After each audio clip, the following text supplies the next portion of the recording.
નમસ્કાર મિત્રો, એકદમ નવો વિડીયો આવી ગયો છે કે ગુજરાત બોર્ડની પરીક્ષાનું ટાઈમ ટેબલ જાહેર થઈ ગયું છે 10 અને 12નું. તો શું છે અખબારી યાદી? આપણે જોયું પરિપત્ર આવેલો છે. તો કે ગુજરાત માધ્યમિક અને ઉચ્ચતર માધ્યમિક શિક્ષણ બોર્ડ ગાંધીનગર યાદી જણાવે છે કે ધોરણ 10 સંસ્કૃત પ્રથમ અને ધોરણ 12 એસએસસી વિજ્ઞાન પ્રવાહ તથા સામાન્ય પ્રવાહ ઉચ્ચતર બુનિયાદી પ્રવાહ અને વ્યવસાયલક્ષી સંસ્કૃત માધ્યમના ઉમેદવારો ફેબ્રુઆરી માર્ચ 2026ને રહેનાર મુખ્ય પરીક્ષા 26/2 થી શરૂ થઈને 16 થઈને પૂરી થાય છે. આ જીએસઈબી વેબસાઇટ ઉપર મૂકેલું હશે એના વિશે, બરાબર. 10 અને 12નું તો ફટાફટ આપણે ટાઈમ ટેબલ ઉપર વ્યાજ વધુ ટાઈમ બગાડ્યા વિના. તો પહેલા ધોરણ 10નું આપણે જોશું, પછી 12નું જોઈએ, બરાબર. તમને સ્ક્રીન ઉપર મસ્ત કદમ દેખાય, બરાબર. આ છે ધોરણ 10. તો 26/2 શરૂઆત થાય છે, ગુરુવાર છે. ગુજરાતીનું પેપર હશે, બરોબર. પ્રથમ ભાષા, આપણે ગુજરાતી મીડિયમ છે એટલે એના વિશે વાત કરું છું, બરોબર. પછી 28/2 શનિવાર છે, વિજ્ઞાનનું પેપર.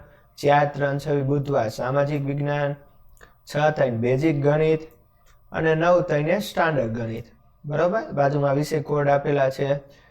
પછી 11-3 બુધવાર અંગ્રેજી, બરોબર, દ્વિતીય ભાષા, બરોબર. પછી આ ગુજરાતી દ્વિતીય ભાષા આપણે ગુજરાત બોર્ડ વાળા ન લાગુ પડે, એને આપણે છે નહીં ઇંગ્લિશ મીડિયમમાં. પછી 14-3-2026 શનિવારે છે, જે એક્સ્ટ્રા વિષય હોય તે, બરાબર. જો હેલ્થ કેર, બ્યુટી વેલ ને એ બધાય, તો એમાંથી કંઈક રાખ્યું હોય તો એ તમારું હોઈ શકે. પછી 16-3-2026 સોમવાર, બરાબર. એ સંસ્કૃત છે, બરાબર. તો સંસ્કૃતનું પેપર હશે. હિન્દી રાખ્યું છે એને હિન્દી હશે, સંસ્કૃત રાખ્યું છે એને સંસ્કૃત હશે. પછી કોમ્પ્યુટરનું સ્કૂલે જ હોય એટલે એનું કંઈ હોય.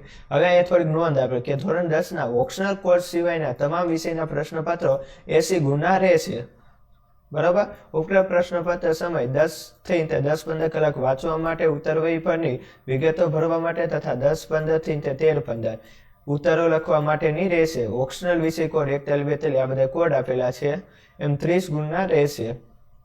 ઉપરોક્ત પ્રશ્નપત્ર સમય 10-15 કલાક પ્રશ્નપત્ર વાંચવા અને ઉત્તરવહી પરની વિગતો ભરવા માટે 10-15 થી 11-15 સુધીનો ઉત્તર લખવા માટે આપશે. હવે થોડું કાંઈ આપેલું છે જે કોમ્પ્યુટર છે પ્રાયોગિક પરીક્ષા માટેના, તો એનું અહીંયા છેલ્લે કીધું છે. સંગીત છે એ બધા વિષય માટે, બરોબર. પછી ડિજિટલ ઘડિયાળ એ બધું ન લાગુ પણ એના વિશે આપણે નિરાંતે વાત કરવી. જો અહીંયા કોમ્પ્યુટરનું છે, કોમ્પ્યુટર અધ્યયન, એનો ઓએમઆર સીટ હશે વગેરે, પણ એના વિશે આપણે પછી વાત કરીએ. સૂચનાની બધું પહેલાં આપણે મેઇન જોઈએ. 10માનું ખબર પડી ગઈ છે ને હવે સીધું ધોરણ 12 આગળ આવી જવી, બરોબર. તો છે 26/2-2026 ગુરુવારે છે અર્થશાસ્ત્રનું પેપર. સમય શું છે? 3 થી 6 ને 15, બરોબર. પછી 27/2-2026 શુક્રવાર છે. જેને તત્વજ્ઞાન લખ્યું હશે એને હશે, બરોબર. બાકી જેને નહીં હોય એને 27 તારીખે રજા હશે. પછી 28/2-2026 શનિવારે વાણિજ્ય વ્યવસ્થા એટલે કે BA નું પેપર શનિવારે હશે. અને 4-3 બુધવાર, બરોબર. આર્ટ્સ વાળા ઇતિહાસ રાખ્યો છે તો એને ઇતિહાસનું છે. આ બાજુ કોમર્સ વાળાને નામાના મૂળ તત્વ. પછી 5-3-2026 ગુરુવાર મનોવિજ્ઞાનનું આર્ટ્સ વાળાને હશે, બરોબર. પછી 6-3 શુક્રવાર ઘણા આંકડાનાથમાં રાખ્યું સમાજશાસ્ત્ર તો એના માટે હશે 6 તારીખે શુક્રવારે, બરોબર. નકર આ જો નકર નામાવાળાને ગુજરાતીમાં ડબલ રજા આવી જાય. જો ભાઈ 7-3 છે શનિવાર, તો ગુજરાતી દ્વિતીય ભાષા નહીં પણ 7 તારીખે અંગ્રેજીનું પેપર હશે, કેમ કે ગુજરાતી પ્રથમ ભાષા હોય છે. પછી 9-3, બરોબર. રાજ્યશાસ્ત્ર રાખ્યું છે, રાજ્યશાસ્ત્રનું એનો સમય છે સવારે 10:30 ને 1:45. હવે આંકડાશાસ્ત્ર બપોર પછીનું, બરોબર. 9-3 એટલે પછી એક દિવસની રજા. પછી 10-3 મંગળવાર છે ગુજરાતીનું પેપર. પછી બુધવારે જે લોકો હિન્દી રાખ્યું હોય છે એને હિન્દીનું પેપર હશે, નહીં રાખ્યું હોય એને બુધવારે રજા છે. અને 26-3-2026 ગુરુવાર એટલે કે એસપીનું પેપર હશે, પછી એક દિવસની રજા મળે છે. પછી 23-3-2026 શુક્રવાર, બરોબર. જેને ભૂગોળ રાખ્યું હોય એને ભૂગોળનું પેપર હશે, કોમર્સ વાળાને રજા હશે, આર્ટ્સ વાળાને જવાનું હશે.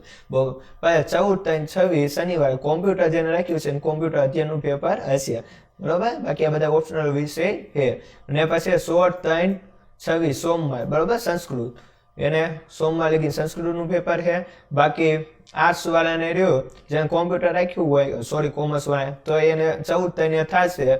નકર તો છેલ્લું 12 તારીખે બધું કાર્યક્રમ પૂરો. હવે આપણે આ સાઈડ જોઈએ. હવે આ વ્યવસાયિક લક્ષી છે એ આપણે કંઈ લાગુ ન પડે. બરાબર. હવે પાછા આપણે વ્યાજ ઓલી સૂચનામાં શું સૂચના આપી છે બધી માહિતી તમને આપી દઉં. પહેલું, પરીક્ષાર્થીઓએ પોતે જ જે માધ્યમમાં ઉત્તર લખવાનું તે ભાષા કોડ નંબર તેમાં લીધેલા વિષય કોડ નંબર તે જ પરીક્ષાની તારીખ વાર સમય બાબતોએ પોતાની શાળાઓમાં સંપૂર્ણ માર્ગદર્શન મેળવી લેવાનું રહેશે કે બરોબર. મોટાભાગે ગુજરાત બોર્ડ છે તો ગુજરાતી માધ્યમમાં જ પેપર હોય. કોડ લખવાનું ધ્યાન રાખવું. પરીક્ષાર્થી પોતાના મુખ્ય ઉત્તરવહી પર વિષયના નામને આગળ પ્રશ્નપત્ર દર્શાવે વિષય કોડ અવશ્ય લખો, પરંતુ ઉત્તરવહીના મુખ્ય પાના ઉપર કોઈ પણ પ્રકારની ઓળખ નિશાની કરવી નહીં. બરોબર. પરીક્ષામાં પ્રથમ દિવસે પરિણામ શરૂ થવાનું 30 દિવસ અગાઉ પહોંચી જવું, બાકીના દિવસે 20 મિનિટ અગાઉ રહેવું. પછી પ્રશ્નપત્રને લગતું કોઈ પણ સાહિત્ય, પુસ્તક, ગાઈડ, ચાર્ટ તેમજ મોબાઈલ ફોન, ડિજિટલ ઘડિયાળ જેવા ઇલેક્ટ્રોનિક સાધનો પરીક્ષા ખંડમાં લઈ જવાની સખત મનાય છે, પરંતુ માત્ર ધોરણ 12 માટે સાદું કેલ્ક્યુલેટર લઈ જવાની છૂટ છે. તો ખબર જ છે તમારા નામામાં નાકરામાં લઈ જાવ છો. તેમ છતાં પરીક્ષાર્થીઓ પાસે પરીક્ષા શરૂ થયા બાદ નિરીક્ષણ દરમિયાન કોઈ સાહિત્ય મળશે તો તેમની સામે ગેરરીતિની નોંધ નહીં, શિક્ષાપાત્ર એવું બધું થશે. તો આવું બધું છે. હવે તો સામાન્ય પ્રવાહના સંગીત પ્રાયોગિક છે પરીક્ષા શાળા કક્ષાએ લેવાની રહેશે. તેના ગુણ ઓનલાઈન 20/2/2000 સુધી બોર્ડની વેબસાઇટ ઉપર મોકલવા. પછી કૃષિ, કોમર્સ, ગૃહ ઉદ્યોગ, વિજ્ઞાન પ્રાયોગિક પરીક્ષાના રહ્યા ટૂંકમાં રહ્યા 20 તારીખ સુધીમાં મોકલી આપવાના રહેશે. હવે આ સાઈડનું આપણે જોઈ લેવી કે શું કે તો કે સીધી ભાષાવાળું કંઈ અરબી આપણે કંઈ લાગુ નથી પડતું. તમામ પ્રવાહોના કોમ્પ્યુટર અધ્યયન વિષયના પ્રાયોગિક પરીક્ષા સંબંધિત શાળા દ્વારા લેવામાં આવશે. એટલે કે ધોરણ 10 કોમ્પ્યુટર હોય, 11 12માં આર્ટ્સ, કોમર્સ, સાયન્સ તેની કોમ્પ્યુટરની સ્કૂલે કોમ્પ્યુટરનું પેપર દેવામાં આવશે. તેની જાણ વિદ્યાર્થીઓને કરવાની રહેશે. તેના ગુણ પણ શાળા કક્ષાએ તારીખ 20/2 સુધીમાં મોકલી દેવામાં આવશે અને એનું પેપર સ્કૂલે કાઢવામાં પ્રેક્ટિકલના બેના માર્ક મોકલવાના થશે. ઉચ્ચતર માધ્યમિક પ્રમાણપત્ર સંગીત સૈદ્ધાંતિક વિષય 3 થી 5-15 નો રહેશે. અને જેને કોમ્પ્યુટર અધ્યયન રાખેલું છે OMR સીટથી જવાબ હોય જેનો સમય 3 થી 5-15 નો રહેશે. 3 થી 4 બરાબર. પછી ઉચ્ચતર માધ્યમિક પ્રમાણપત્ર હેલ્થ રિટેલ ને એ બધાનું છે, IT, ટુરિઝમ, ઓપ્શનલ ને એ બધા બરાબર. દરેક પ્રશ્ન પર 15 મિનિટનો સમય વધુ ફાળવવામાં આવશે, જે દરમિયાન ઉમેદવાર સહાય ને એવું બધું કરી શકે. તો મિત્રો આ હતી નાની એવી માહિતી બરાબર. પછી સાયન્સ વાળા આપણે રહી ગયા છે તો એનું આપણે કહી દેવી. તો કીધું વિજ્ઞાન પ્રવાહ માટે છે તો 26/2 ભૌતિક વિજ્ઞાન છે, 28/2 રસાયણ વિજ્ઞાન, પછી 4/3 છે તો જીવ વિજ્ઞાન છે, પછી અંગ્રેજી 6/3 દ્વિતીય ભાષા છે, પછી 7/3 અંગ્રેજી પ્રથમ ભાષા એ લાગુ ન પડે એટલે અહીંયા રજા આવશે. અને 9 તારીખે સોમવારે ગણિત છે અને 11 તારીખે કોમ્પ્યુટર અધ્યયન બરાબર. પછી જે લોકોએ સંસ્કૃત રાખેલું એને 12 તારીખે હશે બરોબર. ઓલાને 11 તારીખે પૂરું થાય અને 12 તારીખ લગીન આલે બી ગ્રુપ. એમાં પણ એ સૂચના આપી part A part B computer 300 ફક્ત OMR ઉત્તર આપવામાં આવશે. 100 ગુણની રહેશે જેનો સમય 120 મિનિટનો રહેશે. પૂરેપૂરો ટાઈમ આપેલો. બાકી બધું જો કોમ્પ્યુટર પ્રાયોગિક વિષયના પ્રાયોગિક પરીક્ષા સંબંધ શાળા દ્વારા લેવાનું તેની ગુણ 20/2 સુધી ઓનલાઈન મોકલવાના રહેશે. તો આ માહિતી નાની એવી આપી છે. તમે તો વિડીયો પસંદ આવ્યો તો લાઈક કરો, ચેનલમાં નવો તો સબસ્ક્રાઈબ કરો. ફરી મળશું નવો વિડીયો. ત્યાં મને આપો રજા. વંદે માતરમ. જય ભારત.